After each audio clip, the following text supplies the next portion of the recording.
Nanti kemudian setelah saya bicarakan ini, mungkin ada yang perlu saya informasikan kepada saudara seluruh Aceh. Nanti di sini kami akan membuka posko pengembalian harta rampasan kepada Prabowo. Ini kami akan membuka posko. Kita akan buka posko untuk menerima aduan dan laporan atau penyerahan tanah Prabowo kepada bangsa Aceh. Ini nanti akan kita bawa.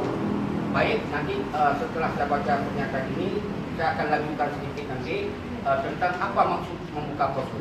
Oke ya, ayo kita berdiri semuanya. Dibaca apa yang saya baca, diikut apa yang saya baca.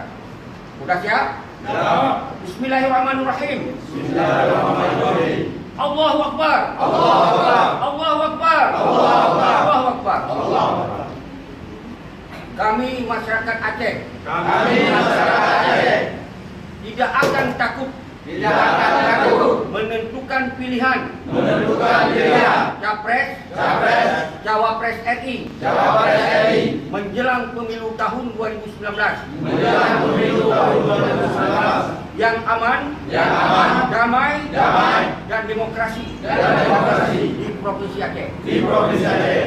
Baik, sekali lagi, yang kuat dan tegas.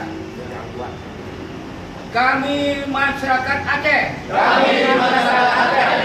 tidak akan takut menentukan pilihan capres, cawapres RI menjelang pemilu tahun 2019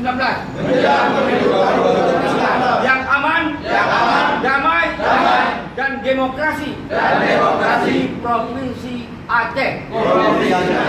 Demikianlah pernyataan sikap kami.